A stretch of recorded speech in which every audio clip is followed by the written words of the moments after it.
like, what is it? And so passion came to mind. But with me, it's a process, right? So it goes many days, and then it just starts to build and build and build and build. So I have like 10 pages. Every time I sit down to write about passion, it's like a whole book. So I can just sit down to one page. I won't keep you here till 3 o'clock. One page, real short. And we got a little demonstration too. That's gonna be fun. But yeah, God is faithful. He's so faithful. So let's go ahead and get started with passion. Passion is prophetic purpose. That came from him. It's a new revelation for me as well. And that's the other thing. When you allow God to use you in different avenues and to reach you, stretch out of your comfort zone, we grow and we learn too. So by going through this exercise, I have learned a lot. So what I will start with is I looked it up in the dictionary as pastor. And if you follow pastor and how they teach, you'll catch some things, right? Especially Pastor Linda. She always has a definition for what she's talking about. So I went to the dictionary. It had this picture. I know y'all can't see it too well, but it's a picture, right? And it's like a love, an embrace. But what it says here is passion. It's an emotion. And I'm just going to read it and I'm going to give you the interpretation that came. So passion, from the Greek verb meaning to suffer, is a very strong feeling about a person or thing. Passion is an intense emotion, a compelling enthusiasm or desire for something. And then it goes on. What I took from that is passion is a driving force. It's that thing that is in you and you don't even know how it got there and it won't go away. You may try to push it away when like domestic violence clients, their spouses, their others tried to beat it out of them, it would not go away. It's still there. So when we sit down, like Miss Candy, we're pretty similar in that regard. So I sit and I do one-on-ones and I ask the ladies, because my job there at the shelter is to help them become self-sufficient and to find employment. But it really is deeper than that. It really goes right to this, to passion. Because I'll ask, what is it that you want to do? Or what have you done in the past? I start there. Tell me what you've done in the past. And they'll tell me, some have never worked, some have worked many jobs, some have education, some do not. I mean, it's all across the spectrum. But what I really want to know is what is their passion? Because if they tap into their passion, there's no stopping them. And I know it's there. So they'll start, sometimes they'll start with, they'll tell me what they think they can do. I'll do security. I'll do fast food. I'll do retail. There's the quick, easy, what I think I can do. And then I'll go a little bit deeper. And I say, well, tell me, what is it that you wanted to do when you were little? And every time it comes out, it's there, you guys. It does not leave you. So, it doesn't leave. And so let me go on with this. Passion is what we're wired to do. Pastor's been talking about this is the year of transformation. You mentioned what season we're in. Be aware of what season we're in, right? This is the season. This is the season for us to transform and be all that God has called us to be. This is it, you guys. I mean, we have to recognize it and go through the door when it's open. This is it. No joking. So with that, passion is such a strong emotion that it compels action. So how many people, let me just ask the question, how many people in here know what your passion is? Just honestly, just like kind of know. Oh, okay. All right, praise God, I'm in the right place. Well, I know with me, growing up, I knew very early on that I like to teach. And I found that out at about age 10. I had a cousin that would come over for the summer. My mom was at work, so I guess we were babysitting. We were babysitting. She was younger than me. And I remember we were sitting on my couch in the living room. I remember it like yesterday. We were sitting there on the couch, and I opened up a book, because I've always been a reader. Opened up the book, and I was reading, and she didn't know how to read. So I just took it upon myself, like, oh, well, look, you can do this. And so I started telling, I don't know how I did it, but I started explaining to her, and she started reading. And right then and there, I got that little, I like that. That's amazing. Like, she got it. I love when people get it. Yes, Miss Janice, another teacher. I just love when they get it. It doesn't matter what I'm teaching. As soon as I get, you see that aha, or the light bulb, it's just like, ooh. So I felt that jolt, right? And so went on through life, had challenges and whatnot. About to go to college. I get to college, I decide I want to be a teacher. Well, I'm not a teacher, you guys. Never been a teacher by profession. So I got talked out of teaching because they were like, no, teachers don't make money. And I heard all kinds of crazy stuff. They were like, oh, every black person that goes to college wants to be a teacher. We can do more than that. You can do better.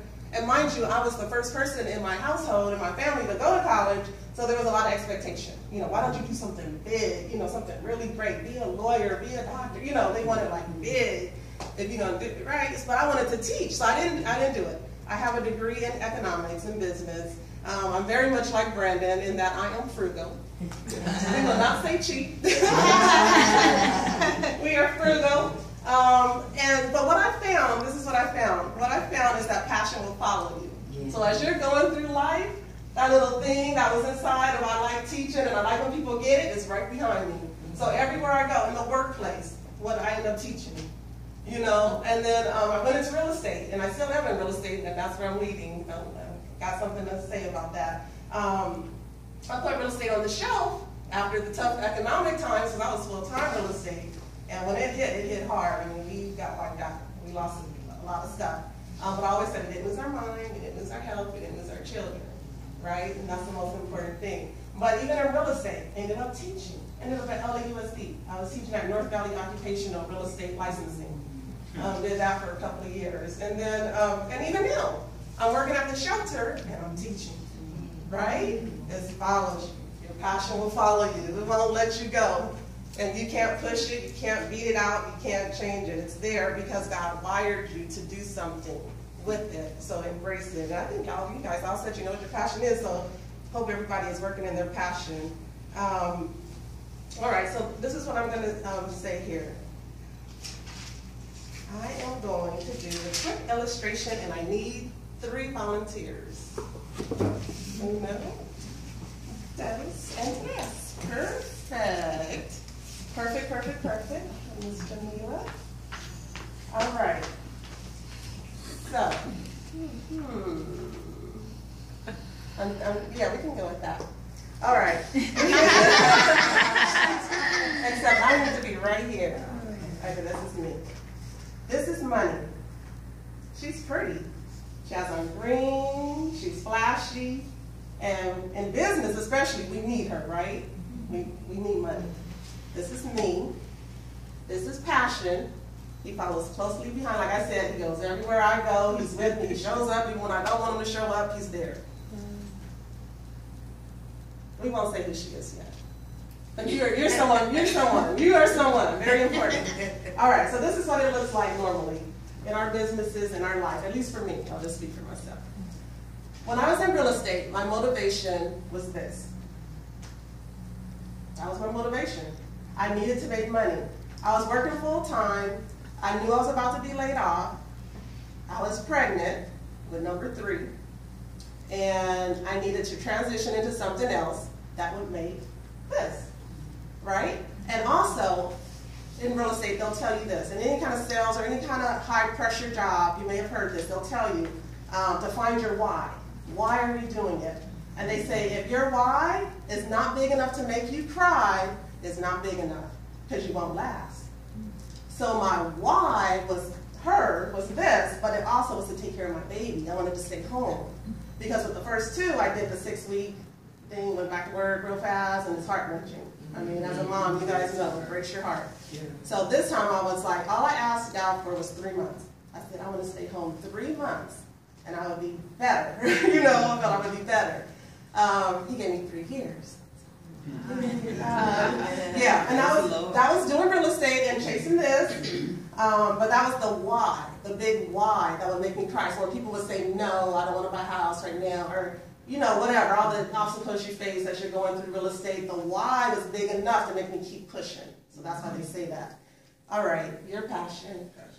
I have a passion for children also, like Miss Janice and someone else mentioned children. Yes. Alita, the books, yes ma'am. I have a passion for children.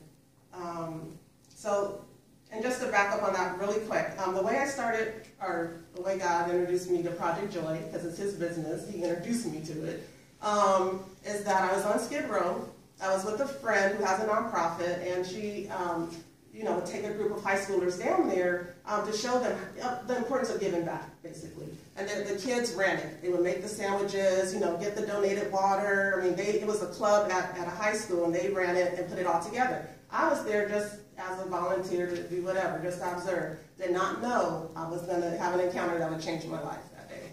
So we're down there early in the morning. It was always on a Sunday, like 7 a.m. It was before I would get down here, because I was in church here in Chatsworth. I'm in Palmdale. So I was down there that Saturday, and it was right before Christmas. I remember that. It was the Sunday before Christmas. And I saw, the people lined up. And of course, your heart goes out. But again, my passion is children, right? So I was good until I saw this little girl with her dad. And she was just the cutest. And, there was nothing for children there. Everything that we were giving out was for adults. It was toiletries and, water, things like that. Survival kind of, needs. And I was like, man, there is nothing here for a child. And it's Christmas. Like, it's Christmas in a couple of days. This is not right. So that's what passion will do, too. It'll rise up this indignation or this anger almost, where you're just like, this has got to change. This is not right.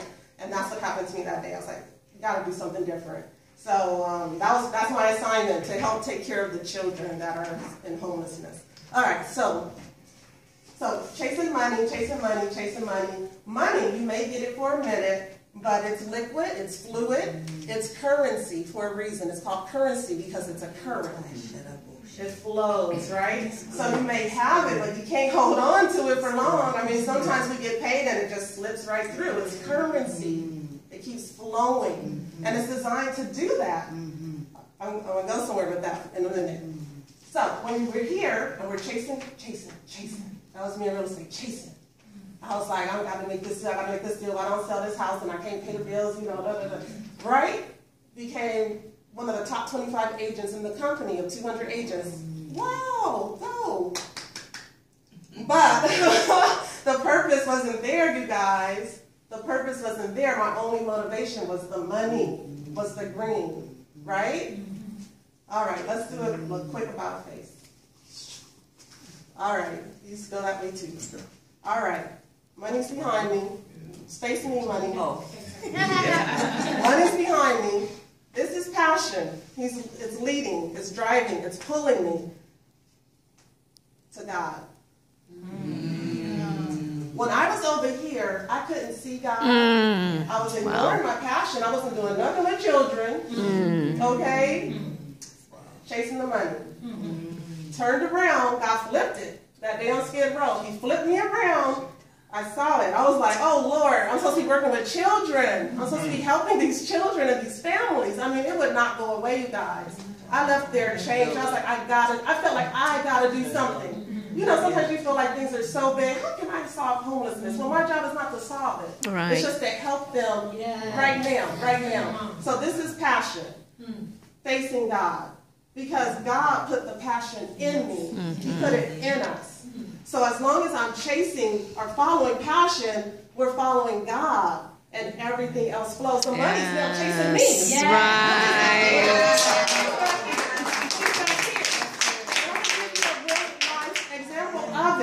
A real life example, I kid you not. It happened just this, and it's been happening like this for the past 2 years. As soon as I started chasing the passion, following the passion, and following God, it happened. And just this week, okay. First of all, how I started working in the shelter was I was following passion, my love for kids. I started a little youth group, and I would just meet once a month, and they just kept seeing me. I'm just coming and going. I'm happy as ever. Because when you're working in your passion, you feel great. Yeah. So I come in full of energy. I'm like, hey, how's everybody? I'm just full of life and energy. And one day the supervisor came over to me and she said, how would you like to do a class for the ladies? All right. I love teaching, so I always say yes to teaching. That's easy. No brainer. I get there to sign some paperwork, and it's a contract. Okay? They have federal funding, and I became a federal subcontractor that day. Little did I know. I thought I was just going to be doing some classes, which I'm like, sure, for free. I mean, I do this for free because I love it. It's my passion. I wasn't expecting anything. They approached me and asked me to do that, and I said, yeah, sure. So I became a federal contractor that day. Just 2 days ago, I'm in the shelter because I do my one-on-ones with the ladies, right? So I'm in and out, in and out. Supervisor approaches me again. Hey, Kim, I got to tell you something that's going on with the housing. Remember I have real estate that I kind of pushed? I didn't want to mess with real estate no more, you guys. I was mad at real estate. I was like, real estate, you took everything. I lost it all behind. I seriously did not want anything else to do with real estate. But God told me last year, renew the license. Because I let it go. And you should never, and I taught real estate. I used to always tell my students, don't let your license go. Always keep your license. And what did Kim do? She let it go because I was done with it. But God told me last year, renew your license. I was like, all right, renew the license. I had to retest. That's not fun to resit for the state exam. So I retested, passed, cool. Put the license with a broker. 6 months later, I was dragging my feet. I stuck it with a broker, didn't do nothing. I did not market. I barely made cards, just in case. But that was it. I really did not want to touch real estate. So she comes to me the other day. Kim, let me tell you what's going on with the housing. I knew that they didn't have transitional housing anymore, something with the grants and the money and all this, right? So the ladies, they're there for 60 days. So after 60 days, they would be out. They could find themselves in a homeless shelter. Almost every woman there has children. So that was not okay. So already my mind was turning. Lord, what can we do? What can we do? We need to. This is, again, that compellingness to act. You have a compulsion to act. You can't let things just be. But she came and she said, hey, we got grant money. I'm like, cool, for housing. Nice. Okay, so they get the transitional housing going. However, there's a roadblock. A lot of the landlords in the area do not want to rent to the clients. So they're putting up a barrier. So she's like, we got money, but we can't place them. So the assignment, and when the grant said, what is your business, business offer, business special, opportunity. Okay, if you guys are interested in being real estate investors and being a landlord, because what we need right now are people who are willing to rent out their homes. The shelter pays the rent 100% to the landlord, and they pay the security deposit. So it's really pretty safe there, you know.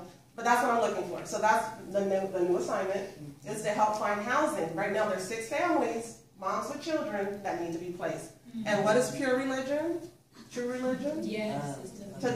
Yeah, and to take care of the widows and the orphans. That's who we're talking about.